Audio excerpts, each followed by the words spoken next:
want, so when he's my age or when he's gonna have kids, something like this is just gonna be to talk about a history lesson.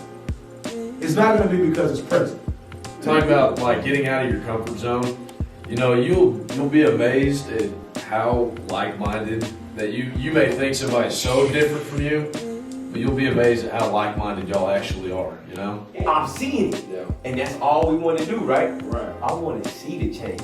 I don't want to just think about it and let it fall on deaf ears. We've all thought about these individuals who died, but what is their legacy going to be? Right. We can't just let it fall on deaf ears.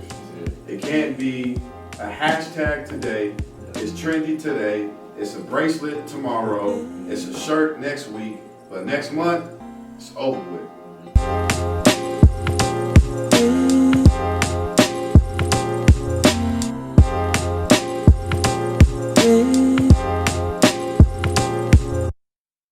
Different backgrounds, different people, different cultures. mindsets. Yep. And when you get around those different mindsets and cultures and whatnot, you got to drop your biases, you know?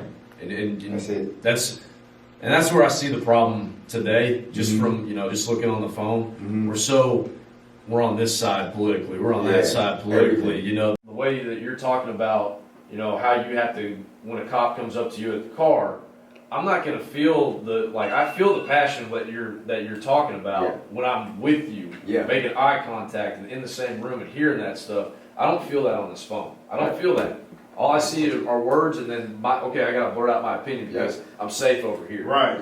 You know. Right. I don't even hear your voice. I don't. You know what I mean? But the crazy thing, like with what you said about exposure, is like, and we talked about it on the phone for a little bit, but like I follow this pastor on social media. His name is Pastor Todd, right? And exposure goes for all people.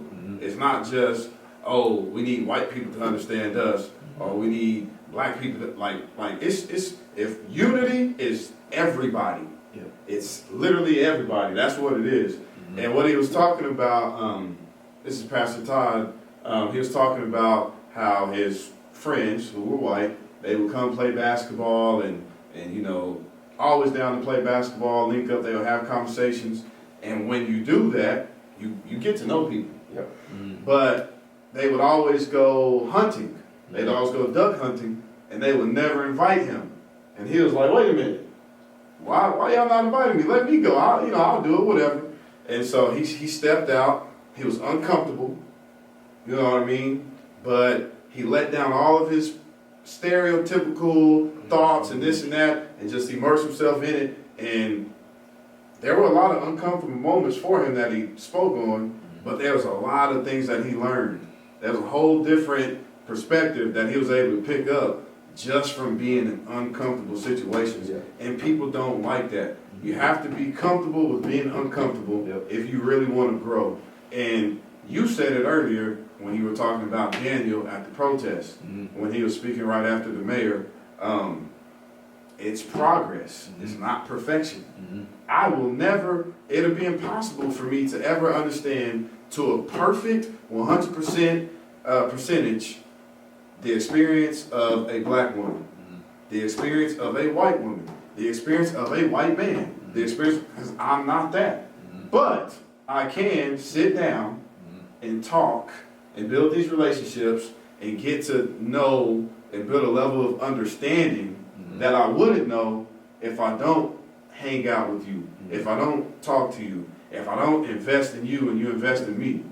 You know what I'm saying? Yeah. Because the crazy thing is, what you learn about people is all black people don't have the same experience. All black men are not the same. All white men are not the same. All so it doesn't even become like, yeah, you learn about the culture of each, you know, race and people and everything like that. But then within that, you also learn, oh, Kevin is a little bit different than Malcolm. That's why they kind of click so well. Or you know, Austin and Malcolm, you know, they're a little bit different. Or me and you might be more alike, personality-wise. Or like you get that when you actually immerse yourself in those uncomfortable situations. Like before we even started talking about this on camera, you two were talking about fishing. I'm gonna be honest with you.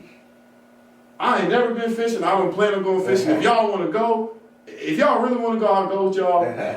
But like that's not something that I just want to do. But if it means a lot to you, if it means a lot to you, we go fishing. Yeah. I can tell you now, I'm gonna be terrible. Yeah. But I'll get out there with you. I just like to be out there. I'll get out there with you. I'll learn something. Cool. So, I just like to have a good time. yeah, so I talked about my godson a little bit with the Philando Castile situation. Can I say one more just real quick? No, You know, talking about like getting out of your comfort zone. You know, you'll be amazed at how like-minded that you may think somebody's so different from you, but you'll be amazed at how like-minded y'all actually are. You know. Remember outside our Airbnb in Miami on that trash can, your comfort zone will kill you. I remember that. In Miami, what, 2 years ago, right? Yeah, I remember that. It was graffiti on the trash can. Took a picture, like I just, you know, when you said about comfort zone, like, most definitely. Like, I can't, man, that's just a whole nother, that's just deep, but go ahead, Kate, I know you're going to. Oh, no, I was just, you know, I kind of already jumped the gun on this one, so y'all can kind of take the lead, and I'll be cool. Because these next few topics about these some heavy hitters. shit. So, which person comes to mind when you think about why we need to improve racial injustice or race relationships? I have a young man, I guess, kind of really like me and Kevin's little bro. I'm with him a whole lot. Yeah. He's one of the best basketball players in the state. Come to two-parent household or whatever. So what I'm about to say, I'm not trying to bash his background or anything, but huge future ahead of him. He's looking at, you know, some high major schools, A&M, Iona, Vanderbilt, Baylor, all these different types of schools. And one thing about Wade, like he's a diverse kid, but he hasn't been in a very, school settings haven't been diverse, race-wise. And I don't know if it's going to go to A&M, so I'm not saying this is where he's going, I don't know. But I know it's something that's high on his list.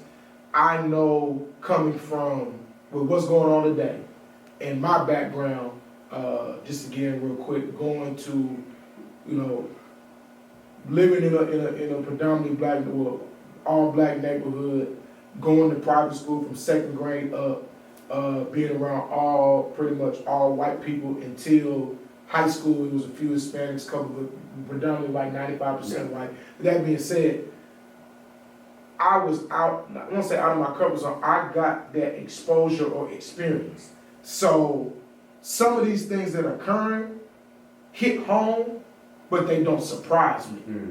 I don't want all this going on right now and his first experience in a integrated school for him to be experiencing some of these things. Now, I'm not talking about the deaths or anything, just simple things. The pulling over the cops, all that type of stuff. Now, at the same time, his situation might be a little bit different. He's an athlete, whatever. But at the same time, he's still a black man. Yeah. And not just Wade, but Wade in particular, because I know him personally, but all the kids I've taught, Duncanville, South Dallas, the ones coming behind me, the kids in my neighborhood, like all that type of stuff. And I didn't even think about this. Specific person to think about these racist injustices. There were 4 kids. I'm not trying to get on myself, but there were 4 kids on my neighborhood, on my block. We were all the same age. No doubt, all 4 of them, the other 3 were superior athletes to me. Superior. Definitely should have been a ticket. Like, I'm from the same neighborhood, Vince Young, Tommy Mason Griffin, these type of kids. But that being said, I know that my experience and exposure and things like that helped me. It helped me because none of them, while one kid went to JUCO, he didn't make it. Now, I'm not saying, it's because they weren't diversified. Yeah. But I definitely think that going back on what we're talking about, like intertwining and the cultures and having conversations, things of that nature, are helpful. But going back, like just my little bro, like I want him to go because I know that he's gonna go. If he goes to A&M, if he goes somewhere else, he's gonna do great. But I want, so when he's my age or when he's gonna have kids, something like this is just going to be to talk about a history lesson. It's not going to be because it's present. I don't know if it's going to happen that quickly. I hope we're able to get the laps like we were talking about. But just him, man, I don't know, like, just thinking about what Kevin said about Ryland and the whole thing, and just thinking about Wade, like trying to not to get emotional, dog, but that right there, like, I want them to understand that I did something. Matt did something. Kevin did something. Malcolm did something. People behind the camera did something. We did something so that you don't have to experience it as much or at all. Yeah, man. Matt? Just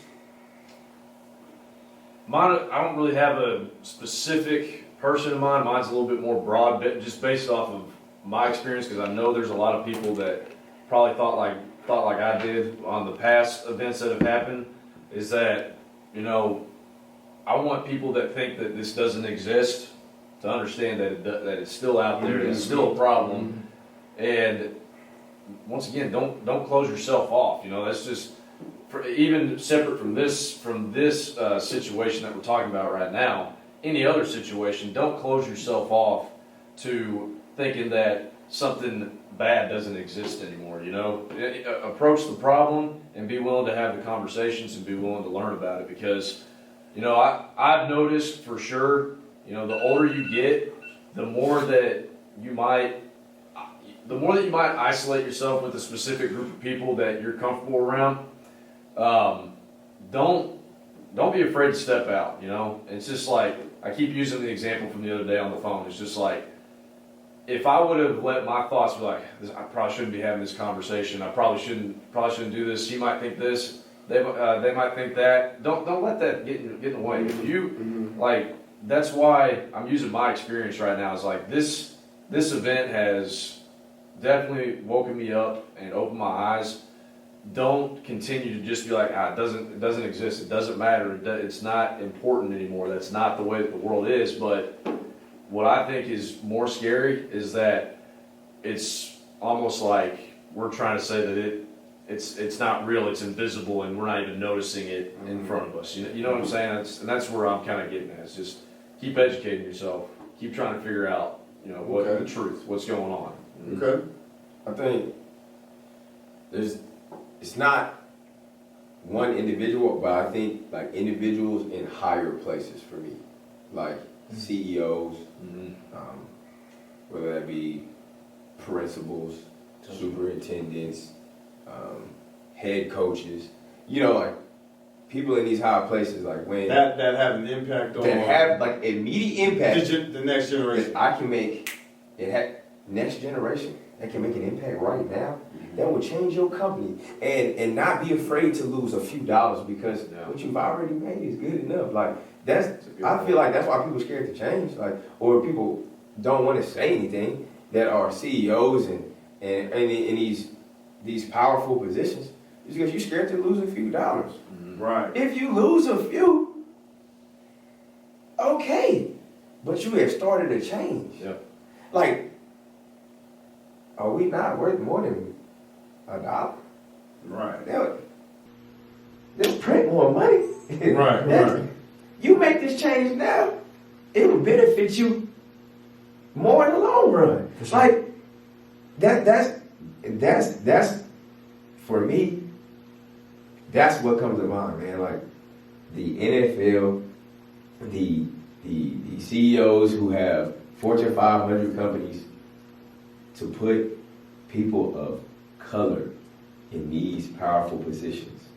And I think that can change a lot of things as well, because now as a young, inspiring coach who wants to be a head coach, I can see somebody who looks like me in this position. So Malcolm, going back to kind of what you talked about earlier about people in higher having, and then what you're saying now. Yeah. And I guess it's for everybody, but specific, since you brought it up. Do you think, and I know this might sound like a, I guess, cliche question, but do you think that we're not going to see immediate change, or should I say change more quickly, until those people are trying to do what we're doing? Because we, like you said, so correct me if I'm wrong, what you're saying is, what we're doing is huge, It's huge. but we can only do so much at this point. Exactly. Because if us as teachers come out and say something, our kids, next generation, they can move forward, right? But it's gonna take some time. It'll take some time. It's fine. But the greatest thing is, people's planning so much for the future. What we living right now. Yeah. Right. Like, we can change it right now. Like, if a CEO of a big company, name any company you want, says, you know what, I'm gonna place a couple people of color, I guarantee that company would change for the better.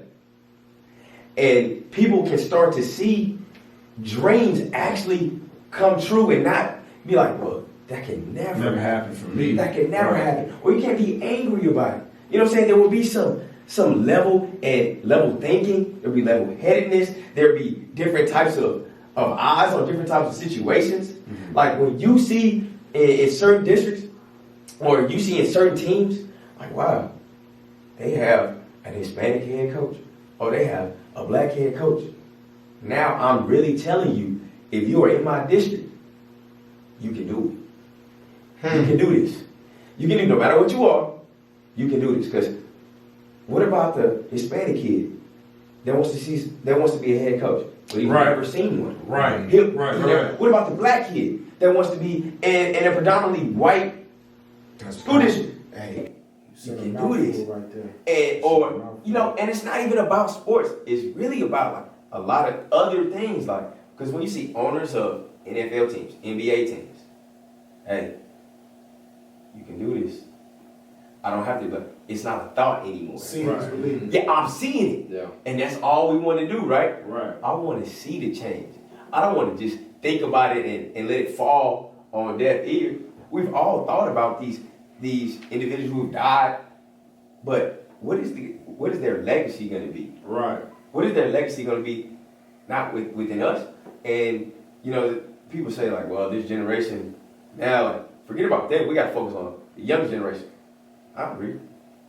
But this generation right now, like our parents, they ain't done.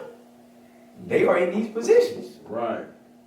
They went through a lot of nonsense. Right. A lot of nonsense. Right. Change it. Step up and change it. And we're not asking, it's not a handout.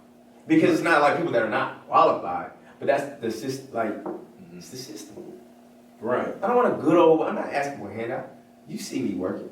You know what I can do. If it's in the best interest for the kids, if it's in the best interest for my company, move me up. Let me show you. I can do it. I'm qualified.